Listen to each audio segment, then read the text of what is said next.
qaybtii dambe ee khudbada tan ku soo qaadanay ninkan hadda la soo magacaabay qaramada midoobay oo la yiraahdo Hayson kii hore lagu bedelay Nicholas Cage oo maankii hore ko abari ya markii qarax lagu sameeyay Nicholas Cage meel madaxtooyada teeda magaciisu kasi waay waa gaalada madaxaagii moogtay magacoodu waa adag yahay markaas hebelo maanta ma maqashay Nicholas Cage yaa u gooyay marka ma ogtahay Sona Cage in la qarxay maanta Sona Cage war Sona Cage ajees warkii qaramada midoobay u qaabilsanaa Maxamed Ciise Sona Cage Soomaaliya ma Sona Cage baan muxuu ah Nicholas Cage liija ha marka Nicholas kortay wada wadaagaan kaasna Cage waa kan Hayson la yiraahdaa waa nin oo reer Yurub ah waa Koonfur Afrika marka waxay ogsoontiin midabta koorkay ku dheereeyaan waa nimankii yaani gumaysan jiray madowga waa tay maalinkii la bedelay aan idin sheegay oo aan ku iri ciyaartu markay meesha ugu dambaysa marayso 9 daqiiqo ugu dambaysa markay marayso oo yaani goolna lagu leeyahay yaani ninka oo tababaraha ah warqadii ugu dambaysay soo galiya oo uu leeyahay ka gaarsi inta waqti ay ka dhiman Soomaali ayadoo aan dawlad lahayn intaas oo sano ya adduunkii dhinac walba way arkeen inay noolaan karaan si kastoo la isugu day inay baabi weys dadkii hawlahooda iska qabsanayaan wadamadooda goboladooda iska dhisanayaan guryahoodii ay qurux badnaanayaan hor u socda waxay dhaheen kuwaan haday saan ku sii socdaan dagaaladaas intay ka dhamaadaan ayay khalaas waa israaci doonaan halaga gaarsiyo ma isano maxay cid la bixin karo dhamaanaysa ma jirto in heshiis lagu aado walaal lagu aado ayay ku fiican tahay laakiin markay inoo imaadaan ay dhahaan uqdad inay kala geliyaan oo beesha caalamka idin imaatay kii hadda imaaday Hayson muxuu yiri markuu meesha tagay wuxuu yiri intuu la kulmay madaxweynaha Koonfur Galbeed Muqdisho Soomaaliya ma ah Soomaaliyana Muqdisho ma ah waa kelimo loola jeedo yaani waa kelimatu xaqin urida biha al-baadil maqliji kelimo sadii si loo fiiri aan dib lahayn oo Muqdisho waa Muqdisho yaa yiri Muqdisho waa kaligeeda Soomaaliya waa magaalo caasimadii Soomaaliyeed ah magaalooyinka kalena waa magaalooyin Soomaaliyeed citri ma jirto Muqdisho kaligeeda Soomaali ah Soomaali waa la yaqaan xuduudeeda in la haysto inaan la haysaninba waa la yaqaan marka Muqdisho waxay saawileen waxay diidayaan ummadaani Muqdisho waa madaxii ummadda Soomaaliyeed meelaha kale waxay kaga duwan tahay meelaha kale dadku ama way is yaqaanaan oo qofkii taga xataa dadku markuu soo galo way ka saayaan maanta qofaa soo biiray laakiin magaaladan waa magaalo weyn cid kasta cid taqaan ma jirto nin reer baadiyaha kor waxaan tu magaalada Muqdisho imaaday wuxuu arkay jiray baadiyaha iyo tuuladii waa dad is yaqaan moogtahay qofkii imaado oo safar ka imaada Soomaali deeqsinima lagu yaqaanay waa la marti geliyaa qofaa soo meel fadhi markuu arko soo bax gurigay raac gurigiisu geynaya markaasuu raashin soo siinay waa qof dayf waa marti waa la soo martida Soomaalida magaalada intuu soo galo meel iska fariistay suuqa ma dad yaqaan markaas dadkii qaarna xagee u socdaan qaarna wax u soo leexdu uu way oo la hadloo yiraahdo bal kaal ila soo qaday guri laana inuu marti yahay cid ogba male markii dambe tu meeshii saaxoor wala dhageys waligiinba isdaba marmara aan idin kale marti idin ah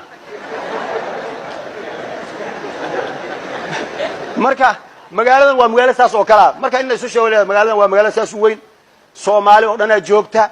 waa meesha yaani maskaxdii Soomaalida ay taalo waa meesha Soomaali hadii wax loo qabanayo meesha wax looga qabanayo ay tahay yaani haday hagaagto waa qalbigi oo kale oo inta kale way wada hagaagaysa haday hagaag weyso oo waligeed ay qasnaatana inta kale way qasnaanayaan mana atraafta iyo dhinacyada hal bawluhu iyo wadnihi haduu jiran yahay inta kale mustawaha markii laga hadlaayana war Soomaali xagee joog Soomaali sudan qatwa arteen Muqdisho lagu arkaa hadii qof Soomaali meel wax lagu yeelo waxa mudaaharaad sameyn waxa maxaa wax qori waa Muqdisho iyo dadkeeda marka taas waxa keenaysa mas'uuliyadda la qaaday Soomaali xukuumadda balaayo waa tii reer oday kaaga dhigta adoo tabartaadaba ay yartay hadii reerka adiga uu kugu soo fakado markaas waxa dhayn balaayo waa tii reer oday kaaga dhigta marka reer Muqdisho ummadda Soomaaliyeed ee geeska Afrika oo dhan ayaa fiirsanaysa marka waa balaayo waa tii reer oday kaaga dhigta marka si odaynimo in loo dhaqmo waxa la rabaa yaani walaaltinimada la xoojiyo goboladana la dareensiyo leeyahay war inagu walaalaanahay nin haduu yimaado banaanka inooga imaado oo inagu isku diraayo warkiisa lama yeelo quraankana inoo sheego ilaahay wuxuu yaa ayyuhalladina aamanu marka safiir quraanku wuxuu la hadlaa aamanuna muxuu yahay ma qabiil ba aamanu qabiil ma aamanu waa wax la rumeeyo waa mabda la aaminsan yahay yaa ayyuhalladina aamanu in tudii'u alladina kafaru qaalada warkooda hadaad yeeshaan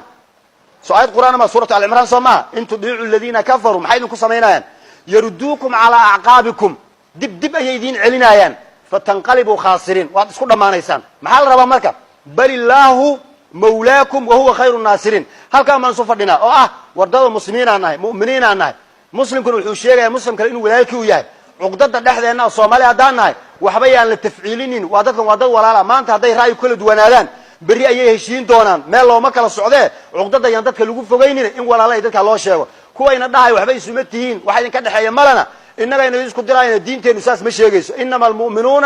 إخوة المسلم أخو المسلم ما كم حماش يا لبا هذانا وحنا كده حيس قرابة نما الصومالي ميل ما كده جرت أبتي يا أدير يا هبرير يا ولال أي اللي سوى ذا جاي marka cadow iyo balaayo inaga faa'iideysatay fursadayna siinay shayaadiinta ama kuwa insigaada ama kuwa jinnigaada aan walaaltinimadan xoojino oo dhexdeena ah cadowga makriga iyo shirqoolku inala doonayana aan iska ilaalino marna yeena dhicin dhexdeena colaad sokeeye in laga abaabulo ama laga abuuro cidii taa ku fikirtana horay ayaan uga soo daalnay oo waa la isdagaalay qof natiijo gaartayna male marka walaaltinimo waxay ku dhaanta male ilaahayna loo gaansamo diintiisa hala qaato صفك عاد كجريسنا أقونصه هذا واحد كتر سنتها صف يا أيها الذين آمنوا ليلاذو وحكنا مع هذا صفك أو سي سعدا نبينا صلى الله عليه وسلم أيوم مرايا إلى أنبياء إلهي أردن قف كستو إلهي أمر كيس قاتي أو ملائكته أي وقدم بيان أيو صفك كجرا دنك كلنا الشيطان يا أنت جيت كيس الرعوي أيا صفك هو جامنا مركز صفك الشيطان كايسكو جلين صفقة وحاجة إلهي يا ملائكتيسة لولا حزبون بالك حزب إلهي وحاله حزب الله على إنهم هم المفلحون كان كلنا وحاله هذا حزب الشيطان على إن حزب الشيطان هم الخاسرون مركب قفل بقى موقف كيسة يمشيسة ساسة وعد هاي سلاس هلاقة حزب إلهي جدك إلهي دينك إلهي تك أول خيرك تكاس قرب هلا سي وتعاونوا على البر والتقوى ولا تعاونوا على الإثم والعدوان